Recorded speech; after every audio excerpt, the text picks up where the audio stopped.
அனைவருக்கும் வணக்கம். நான் உங்கள் பாஜக சாமுவேல். டாஸ்மாக் ஒயின் ஷாப்பில் போயிட்டு சரக்கு வாங்கினா அங்கே இருக்கிற கவர்மெண்ட் அதிகாரிகள், கவர்மெண்ட் எம்ப்ளாயீஸ் 10 ரூபாய் எக்ஸ்ட்ரா கேட்குறாங்க. ஆனால் இதே கள்ள சாராயம் குடிச்சிட்டு இறந்தா 10 லட்ச ரூபாய் இந்த கவர்மெண்ட்டே தருது. வினோதமான தமிழகத்தினுடைய திராவிட முன்னேற்ற கழகத்தினுடைய ஆட்சியாளர்கள் இப்படிப்பட்ட நிர்வாக சீர்கேட்டை எந்த ஸ்டேட்லேயும் நம்ம பார்க்கவே இல்லை, படிக்கவும் இல்லை, கேள்விப்படவும் இல்லைங்க.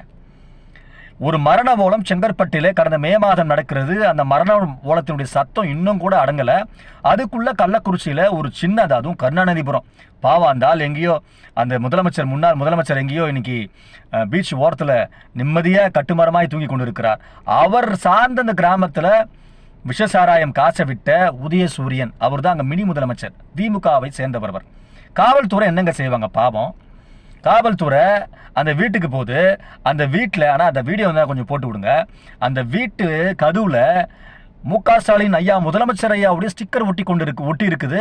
அங்கே ஃபுல்லாக பேரலில் வந்து கள்ள சாராயம் காசுறாங்க, பேக்கெட்டாக இருக்குது. காவல்துறை போயிருந்தானே சொல்லுவாங்க, ஏய் யார் தெரியுமா, நான் மேலே பார்த்தியா, ஸ்டிக்கரை பார்த்தியா, என் தலைவனும் கூட ஃபோட்டோ எடுத்துருக்கிறேன் பார்த்தியான்னு சொல்லி கண்டிப்பாக மிரட்டியிருப்பாங்க. காவல்துறை ஒன்றுமே பண்ண முடியாது. ஏன்னா அங்கே இருக்கின்ற திராவிட முன்னேற்ற கழகத்தினுடைய அமைச்சர்கள், ஆட்சியாளர்கள், ஒன்றிய செயலாளர்கள் எல்லாம் காவல்துறையையும் அரசு அதிகாரியும் மிரட்டுவதனாலேதான் அப்படிப்பட்ட ஒரு சூழ்நிலை அங்கே நிலவிருக்கிறது. ஒரு நாளைக்கு 200 பேர் குடிக்கிறாங்கன்னா அந்த ஊர் எப்படி இருந்திருக்கும்? உளவுத்துறைக்கு தெரியாதா? ஐஎஸ்ஓக்கு தெரியாதா? இப்படிப்பட்ட சூழ்நிலையில் நீங்கள் வந்து கலெக்டரை மாற்றினா என்ன பிரயோஜனம் கிடையாது. அங்கே இருக்கின்ற ஒரு 10 அதிகாரிகளை, காவல்துறை அதிகாரிகளை மாற்றி இருக்கிறீர்கள், ஒரு பிரயோஜனமே இல்லை. காவல்துறை அதிகாரிகள் கண்டிப்பாக அவர்கள் வந்து அவங்க மேலே வந்து ஒரு வழக்கு போடுவதற்கு ரொம்ப மும்முரப்பட்டு அவர்கள் மேலே ஆக்ரோஷமாக இருந்திருப்பார்கள். அந்த இடையில யார் வருது? திராவிட முன்னேற்ற கழகத்தினுடைய ஆட்சியாளர்கள், அங்கே இருக்கிற அமைச்சர்கள், அங்கே இருக்கிற உதயசூரியன் மினி முதலமைச்சர் வந்திருப்பார். ஃபோன் வந்திருக்கும், காவல்துறையை மிரட்டிருப்பார். செங்கற்பட்டினுடைய இந்த விஷசாராயம் சாவில் முதலமைச்சர் அவர்கள் நீங்கள் சொன்னீங்களே, இரும்பு கரம் கொண்டு அடக்குவோம் என்று சொல்லி, ஏன் இரும்பெல்லாம் விற்று சாப்பிட்டீங்களா என்ன? இப்போ கள்ளக்குறிச்சியில் மரண ஓலங்கள் சத்தம் அழுகுரலா இன்றைக்கு உலகமெங்கும் கேட்டுக்கொண்டிருக்கிறது. ஒரு சிறு பிள்ளையை விட்டு ஒரு குடும்பமே இன்றைக்கு போய் கொண்டிருக்கிறது.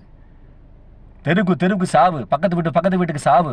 அந்த சாவினுடைய சத்தத்தை அழுவதற்கு கூட தன்னுடைய மனைவிகளையும் பிள்ளைகளையும் விடாமல் நம்ம விளையாட்டுத்துறை அமைச்சர் என்ன பண்றாருன்னா, ஒரு ஸ்கூல்ல கொண்டு போயிட்டு அவர்களை அழைத்து வைத்து 10 லட்ச ரூபாய் செக் கொடுக்குறாரு. நீங்க கொடுங்க, நல்லதுதான், அந்த குடும்பம் நன்றாக வாழட்டும், ஒன்றும் பிரச்சனை கிடையாது.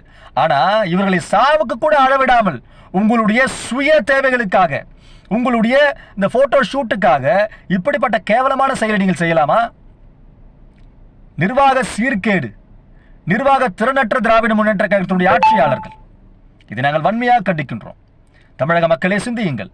இனியாவது இந்த 40க்கு 40 போட்டிங்களே, வந்த ஒரு மாசத்துக்குள்ள இந்த 40 பேரும் எத்தனை உயிர்களை காவு வாங்கிட்டாங்கன்னு சொல்லி கொஞ்சம் பாருங்க. வருகின்ற உங்களுடைய தேர்தலில் உங்களுடைய கைகளில் எங்க மைய வைக்கணும், யாருக்கு ஓட்டு போடணும் கொஞ்சம் சிந்திங்க.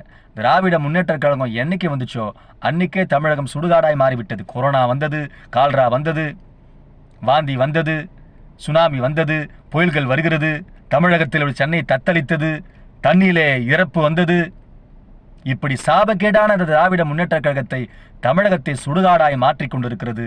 இந்த கள்ளச்சாராய விஷயத்தை நீங்கள் அங்க இருக்கிற அமைச்சர்கள், அங்க இருக்கிற நாடாளுமன்ற உறுப்பினர்கள், முதலமைச்சர் உட்பட நீங்கள் அதிகாரிகளை மாற்றினால் மட்டும் போதாது.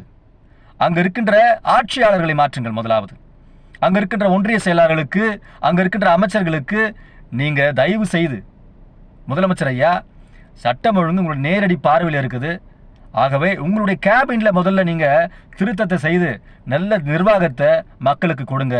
கள்ளக்குறிச்சியிலே உயிரிழந்த அத்தனை நெஞ்சங்களுக்கும் என்னுடைய அனுதாபங்கள், அவருடைய குடும்பங்களுக்கு என்னுடைய ஆழ்ந்த வருத்தத்தை தெரிவித்துக் கொள்கிறேன். நன்றி. ஜெய் பீம்.